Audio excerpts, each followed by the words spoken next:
तो अभी के बड़का खबर बता दिन, अगर आपो मन मंगवाए हो ऑनलाइन चाकू तो हो जावा सावधान।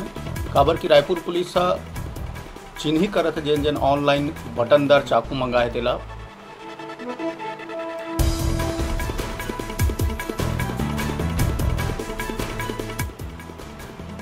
2020 में फ्लिपकार्ट ले तकरीबन 800 लोगन राजधानी के चाकू मंगाए।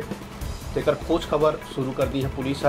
बता दिन कि पाँचवें दिन राजधानी में हुआ चाकूबाजी ले लेके पुलिस अलर्ट हो गए और जो भी अमेजन या फ्लिपकार्ट जैसे ऑनलाइन साइट से चाकू मंगवाते तेकर पतासाजी में जुट गए।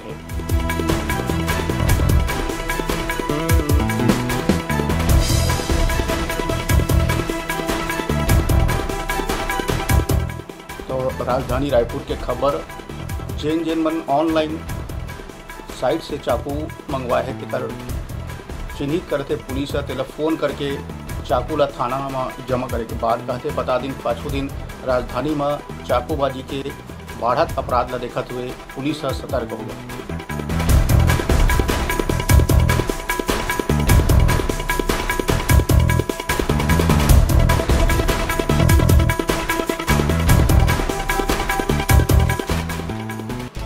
बता दें कि police online company Amazon Flipkart जैसे साइट से जानकारी मांगे रही से कि कौन कौन राजधानी में ऑनलाइन चाकू मंगाए थे। कर जानकारी उपलब्ध होने के बाद पुलिस फ़ोन करके लोगन मन ला कहत है कि जो चाकू ऑनलाइन आप मंगाए हो तेला थाना में जमा करा।